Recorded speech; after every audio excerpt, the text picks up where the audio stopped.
Nous revenons sur le plateau d'Africa 24 pour la suite de cette émission en direct de Yaoundé au Cameroun, émission organisée dans le cadre du processus électoral pouvant conduire à l'élection d'un nouveau président le 7 octobre prochain. Sur ce plateau qui débat de la démocratie et du fonctionnement des institutions, nous avons Madame Hermine Patricia Tomaïlo Ndam Djoya qui représente le candidat Adamo Ndam Djoya. Merci, chère madame, d'être toujours en notre compagnie.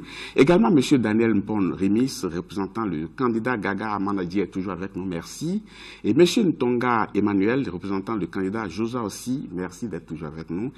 Et le ministre Pierre Moukoko Monjo, qui représente le candidat Paul Biya, est toujours en notre compagnie. Merci beaucoup, monsieur le ministre. Dans la première partie de cette émission, on a largement parlé quand même du Conseil constitutionnel, puisqu'il y a d'autres institutions qui méritent qu'on les aborde aussi. Parlons un peu du Parlement aujourd'hui, le Parlement camerounais qui compte 180 membres, avec 163 députés qui sont de la mouvance présidentielle. Et aujourd'hui, on constate quand même qu'une certaine opposition qui estime qu'elle est écrasée au sein du Parlement. Est-ce que c'est votre perception, M. Rémis?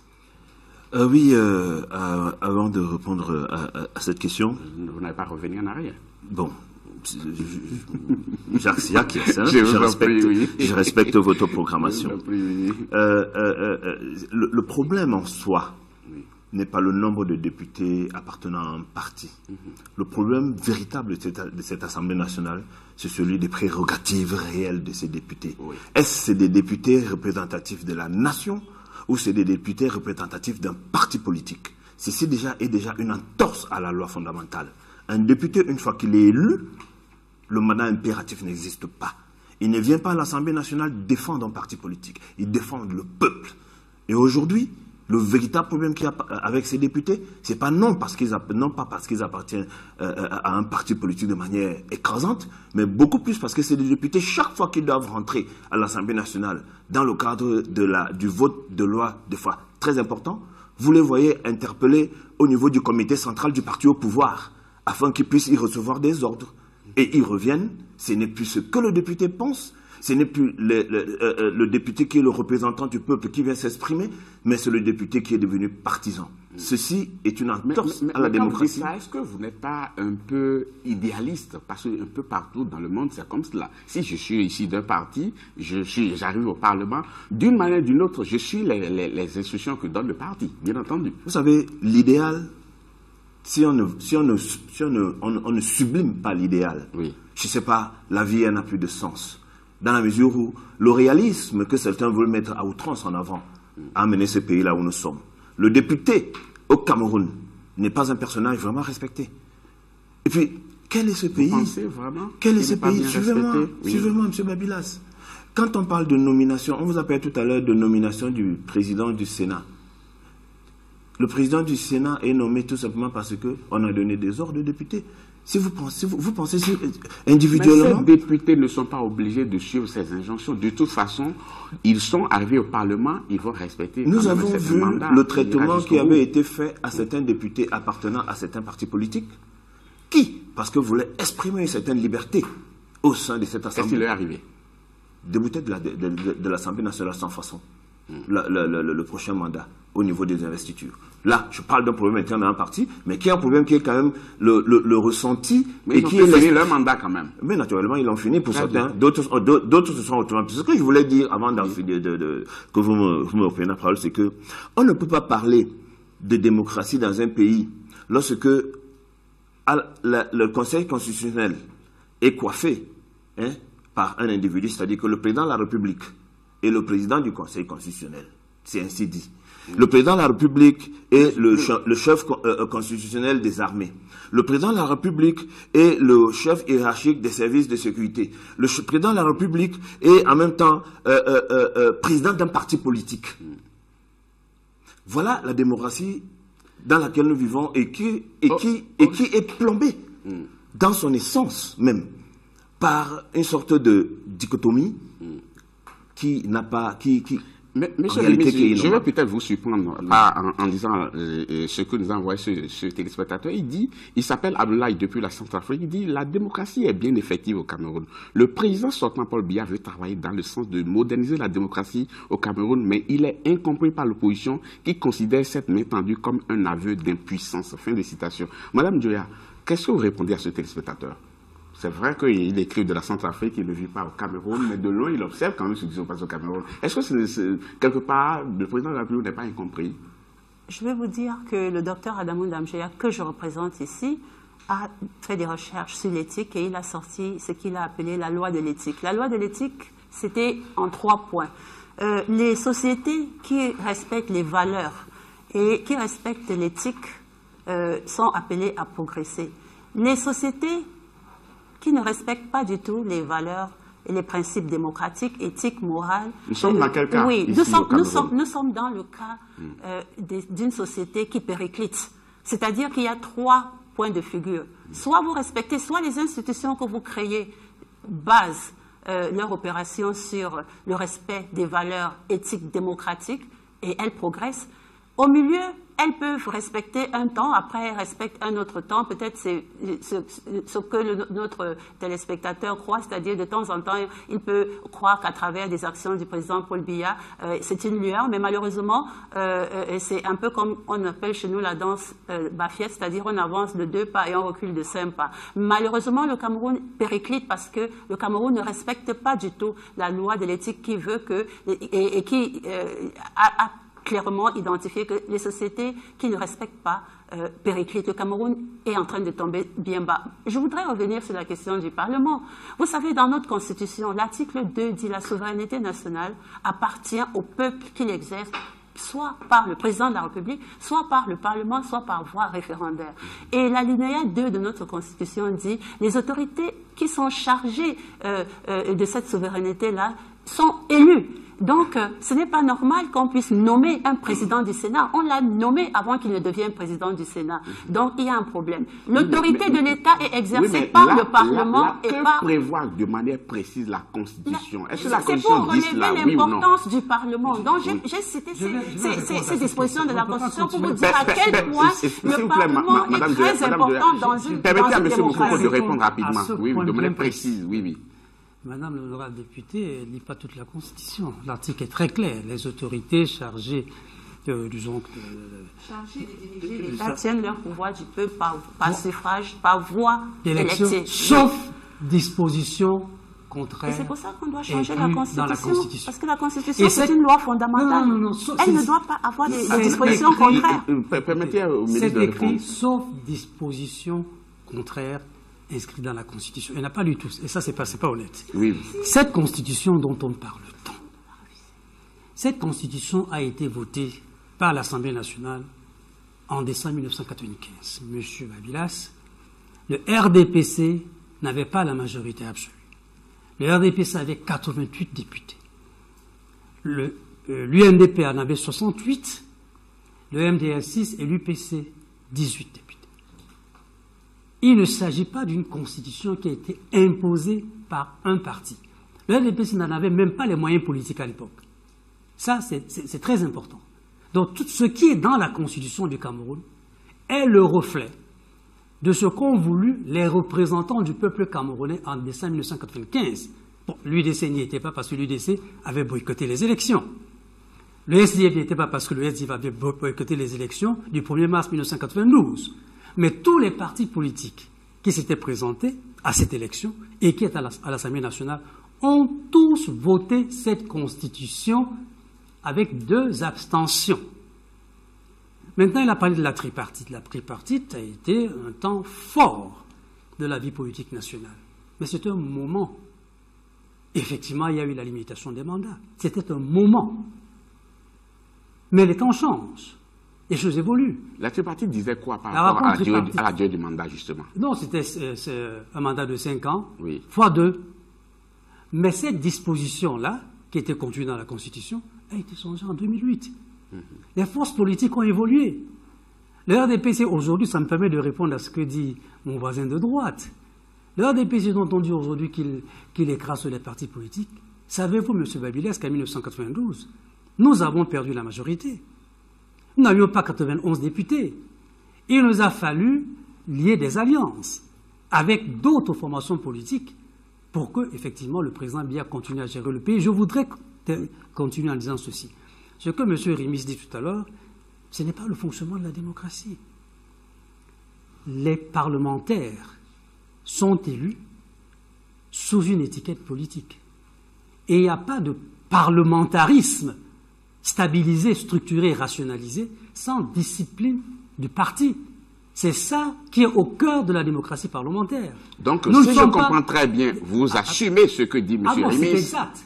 Oui. C'est-à-dire que les parlementaires... Donc, les faits qu'il décrit sont avérés. Et Madame le député, en tant que leader politique, ne me dira pas le contraire. Oui. Tous les partis politiques s'assurent que dans les votes importants, les députés suivent le mot d'ordre lancé par leur... Vous savez comment ça s'appelle en Angleterre? Chief Whip. Le président... Whip, c'est un fouet. Le président du groupe parlementaire en Angleterre s'appelle le Chief Whip. Donc les groupes parlementaires ont été constitués historiquement pour s'assurer que les consignes de vote sont respectées. Ça se passe comme ça partout. Impératif est nul. Non, ce n'est pas ça qu'on appelle mandat impératif, s'il vous plaît. Expliquez-le. Non, le mandat impératif, ça veut dire ceci. Non, s'il vous plaît. Madame, laissez M. Bokoko finir. Le mandat impératif signifie ceci. Il ne s'adresse pas aux partis politiques, je suis désolé. Il s'adresse aux électeurs. Que quand les électeurs désignent madame, par exemple, pour aller à l'Assemblée nationale, ces électeurs n'ont pas le pouvoir, en anglais to recall, n'ont pas le pouvoir de mettre un terme au mandat de l'honorable Ndam Dioya si celle-ci n'applique pas leur desiderata. C'est ça qu'on appelle le mandat impératif. Ça, c'est une confusion totale des concepts. La précision est donnée. Voilà, Madame Dioya, c'est important. et ce genre de mandat est effectivement nul. Monsieur Mokoko, merci. Le mandat ici est représentatif. Il y a un téléspectateur qui vous interpelle, il s'appelle Benoît Nkenge. Il dit, Madame Dioya, vous êtes de mauvaise foi en affirmant sur le plateau que vous ne connaissez pas les membres du Conseil constitutionnel de l'Assemblée nationale. Cela se passe de tout commentaire. Il aura compris. Et Monsieur Ntonga, après les explications que M. Mokoko vient de donner, est-ce qu'on peut dire que la Constitution, dans sa mouture actuelle, est déjà dépassée et a besoin d'un toilettage? C'est cela? Effectivement. Et encore? Il faut tout recommencer au Cameroun. Il faut... L'Assemblée, dont M. Rimis parlait tout à l'heure, de l'Assemblée nationale. C'est une Assemblée, moi je peux dire ici bidon. C'est-à-dire, il n'était pas représentatif. Pas du tout. Les lois qui sont votées. Vous l'avez dit tout de suite, là, vous avez reconnu qu'ils sont aux ordres. Laissez M. Ntonga finir. Les lois qui sont votées ne sont même pas votées par les députés. Les députés qui veulent faire des propositions de loi, elles sont rejetées. Regardez le SDF dans la crise anglophone. Nos députés ont été obligés de bagarrer tous les jours, de chanter, de crier devant les téléspectateurs camerounais. Vous croyez que c'est une assemblée? Les députés du SDF vont à l'Assemblée par le NEC. Ils ne passent pas par le NEC, mais qu'est-ce que vous dites? Mais qu'est-ce que vous dites? Quand ils vont à l'Assemblée, vous ne faites pas partie On suit l'actualité quand même. Ils passent par le NEC pour... Monsieur Ntonga, je vais vous dans cette émission évoquer deux cas précis. Monsieur Ntonga, évoluons dans cette émission. Certains Camerounais qu'on a rencontrés estiment, s'il vous plaît, Monsieur Ntonga. Donc c'est le NEC qui décide pour ces députés, c'est le NEC qui vote. Monsieur Ntonga, on va évoluer, c'est Madame Dioya qui va prendre la parole. Selon une description faite par certains Camerounais, ils estiment que les projets de loi envoyés par la majorité sont votés sans grande modification. Les projets de loi envoyés par la minorité sont systématiquement rejetés et qu'on observerait une passe d'armes généreuse entre les députés et les ministres, surtout sur les questions orales. Excusez-moi de revenir sur le monsieur. En fait, il ne m'a pas compris. J'ai dit, nous sommes des républicains à l'Union démocratique du Cameroun. Nous croyons en ceux qui sont nommés, mais le processus de nomination est faussé. Et il faut qu'ils comprennent très bien que j'ai dit que je n'étais pas consultée en tant que membre du bureau, comme cela se dit dans la loi. Ça, c'est la réponse à M. Benoît Nkenge. Mais maintenant, laissez-moi, je suis député, vous parlez de notre Assemblée nationale. Oui, justement. Et je dois vous dire que l'Assemblée nationale du Cameroun, malheureusement, est une assemblée...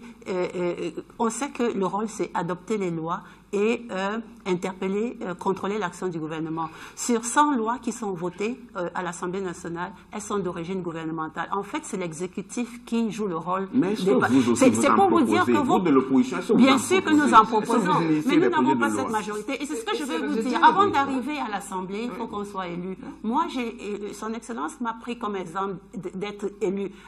Et bien, je suis élu. Malheureusement, il se trouve que la grande majorité de ces députés du parti au pouvoir qui se retrouvent à l'Assemblée payent. Et ça, je peux vous le dire.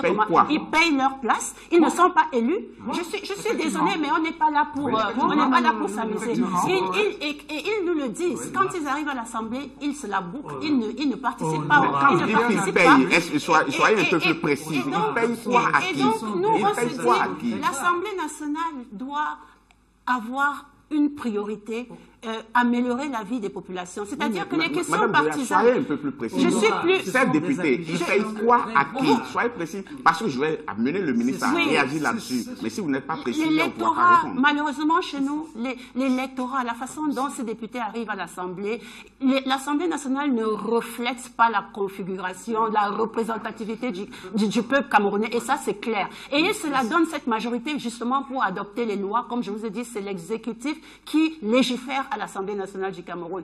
On veut changer le règlement intérieur. Est-ce que vous trouvez que dans un pays normal, les députés siègent 3 fois par an et que dans un pays normal, que les députés, et lorsqu'ils interpellent un membre du gouvernement, qui ne sont même pas habilités à réagir par rapport, et que le membre du gouvernement n'est pas engagé dans les réponses du député.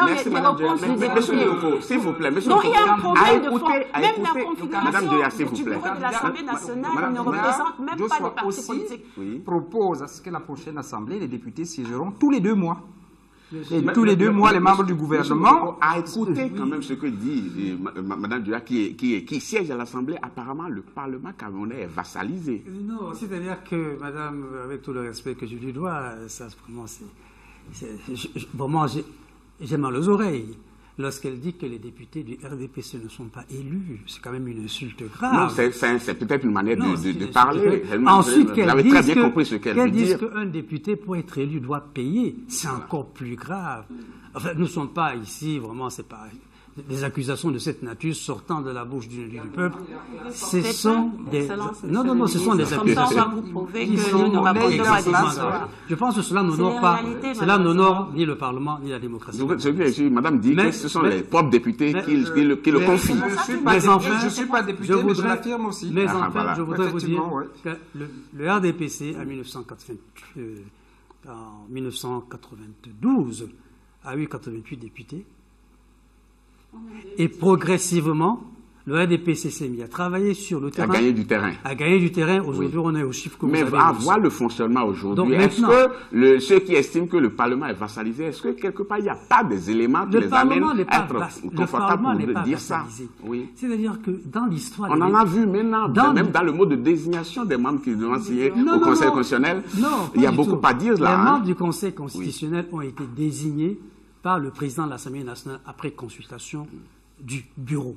Peut-être que Mme Damtua n'y était pas. Moi, ça, c'est leur problème interne, leur cuisine interne. Deuxième chose, la vie parlementaire. Regardez ce qui se passe dans le monde. On ne réinvente pas la roue.